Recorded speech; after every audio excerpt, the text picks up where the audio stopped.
যখন রান্না বাড়া করি তখন একদম জ্বলে পুড়ে যাই। বাংলাদেশে গ্রীষ্মকালে প্রচুর গরম পড়ে, শুধু বাংলাদেশেই নয়, বহু দেশেই গরম পড়ে। সবসময় তো মাছ মাংস রান্না দেখেন, শাকটা দেখুন, এই শাক যে আসলে গ্রামে হয় তা না, শহরের আশেপাশে ডোবা নালায়ও এই শাকটা হয়, এমনি হয়।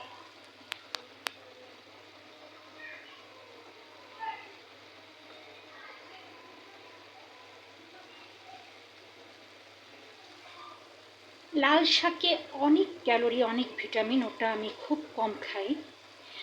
আমার প্রচুর পরিমাণে গ্যাস্ট্রিক, আমি সহজ পাচ্য শাক খাই, লাউ শাক, হেঞ্চি শাক। তবে শীতকালে আমি যে কোনো শাক খাই, শীতকালীন শাক, বৈত্যর শাক, ঢেঁকি শাক, আরও অনেক ধরনের শাক, আমি বিভিন্ন ধরনের শাক আমি শীতকালে খেয়ে থাকি। ভালো থাকুন।